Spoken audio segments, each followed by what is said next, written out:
ദൈവത്തിന് സ്തുതി. പ്രഭാതകിരണത്തിലേക്ക് സ്നേഹവന്തൻ.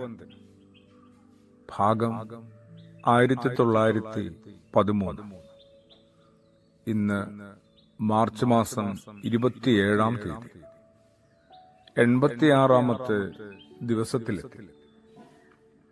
ഇന്നു മുതൽ നമ്മൾ കുറെ കൂടി നമ്മുടെ കർത്താവിന്റെ വിജയസ്ലീബായെ അടുത്തറിയുകയാണ്. എന്താണ് സത്യത്തിൽ ഈ കുരിശ്? നെടുകയും കുറുകയും വെച്ച രണ്ട് വെറും തടി കഷ്ണങ്ങളാണ്. അങ്ങനെയും കാണാം, അങ്ങനെയും വിശദീകരിക്കാം.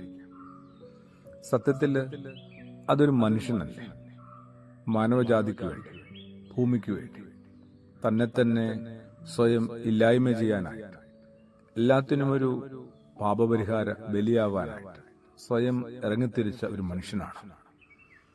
ഒന്ന് ശ്രദ്ധിച്ച ആ കുരിശിലേക്ക്, അതിന്റെ ശിരസ് ഇങ്ങനെ ദൈവത്തിങ്കിലേക്കാണ്.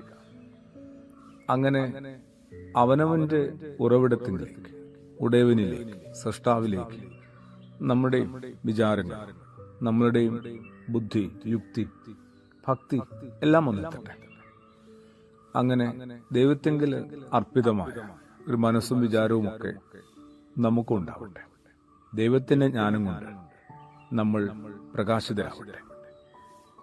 അപ്പോഴും നമ്മളുടെ നിലനിൽപ്പ് എവിടെയാണ്? അത് ഈ ഭൂമിയിലാണ്. അവിടെ നിന്ന് നമ്മൾ ഉയർന്നു പൊങ്ങിപ്പോകാതിരിക്കാനായിട്ട് ശ്രദ്ധിക്കണ്ടേ?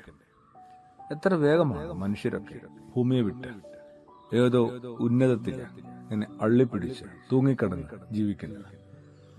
അതുകൊണ്ട് അവർക്ക് ജീവികളെ, ഒപ്പമുള്ള മനുഷ്യരെ മനസ്സിലാക്കാനേ പറ്റാതെ പോകുന്നു. അവരോടൊരു അനുഭാവമോ അനുകമ്പയോ തോന്നാതെ പോകുന്നു. തിരിച്ചറിയുന്നില്ലെന്നുള്ളതാണ്. അതുകൊണ്ട് ഭൂമി ബന്ധത്തിൽ നമുക്ക് നിലനിൽക്കാം. ഭൂമിയോട് ചേർന്ന് മണ്ണിനോട്, വേർപ്പിനോട്, നനവിനോട്, പച്ചപ്പിനോട് ഒക്കെ കൂട്ടുപിടിച്ച് നമുക്ക് ആയിരിക്കാം. അതെ, കുരിശെപ്പോഴും അതിന്റെ പാദം മണ്ണിൽ തന്നെയാണ്. അവശേഷിക്കുന്നത് ഇരുവശങ്ങളിലേക്കും വിരിച്ചു പിടിച്ച കരങ്ങളാണ്. നമ്മളാവട്ടെ ഇങ്ങനെ ചുരുട്ടിപ്പിടിച്ച്, മടക്കി പിടിച്ച് കരങ്ങളെ ഇല്ലാത്ത മനുഷ്യരായിട്ട് മാറി. ഹൃദയമില്ലാത്തതുകൊണ്ടാണ് കരങ്ങൾ ഇരുവശങ്ങളിലേക്ക് വിടരാത്തത്.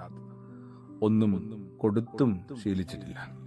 പരമാവധി മേടിച്ച് നമ്മൾ നിറയ്ക്കുകയാണ്.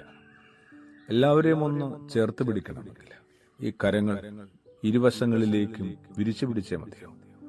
ഭൂമിയിലെ മുഴുവൻ മനുഷ്യ മക്കളെയാണ്, ഭൂമിയിലെ മുഴുവൻ ജീവജാലങ്ങളെയാണ് നമ്മുടെ കർത്താവ് ഈ കരങ്ങൾ വിരിച്ച് ചേർത്ത് പിടിക്കാനായിട്ട് ശ്രമിച്ച് അത്തരമൊരു മാതൃക നമുക്ക് കാണിച്ചു തന്നു. അത്രത്തോളമൊന്നും വളർന്നില്ലെങ്കിൽ, വിശാലമായില്ലെങ്കിൽ, ഒപ്പമുള്ള കുറച്ച് മനുഷ്യരെ നമുക്ക് കരുണയോടെ, അനുഭാവത്തോടെ, കുറച്ച് അനുതാപത്തോടും അനുകമ്പയോടും കൂടി ചേർത്ത് പിടിക്കാം. അങ്ങനെയാണ് കുരിശ് നമ്മളിൽ പൂർണ്ണമാകുന്നത്. നമ്മളിങ്ങനെ നെറ്റിയിൽ നിന്ന് നെഞ്ചിലേക്കും, ഇടത്തെ തോളിൽ നിന്ന് വലത്തെ തോളിലേക്കുമൊക്കെ വരയ്ക്കുന്നത് ശരിക്കും ആത്മാവിൽ തൊടണമെങ്കിൽ നമ്മുടെ ശിരസ് ദൈവത്തെങ്കിലും പാദമേ ഭൂമിയിലും ഇരുവശങ്ങളിലേക്ക് വിരിച്ചു പിടിച്ച കരങ്ങളും ഉണ്ടെന്ന് ഉറപ്പുവരുത്തണം. പ്രാർത്ഥനയോടുകൂടി ആമേൻ.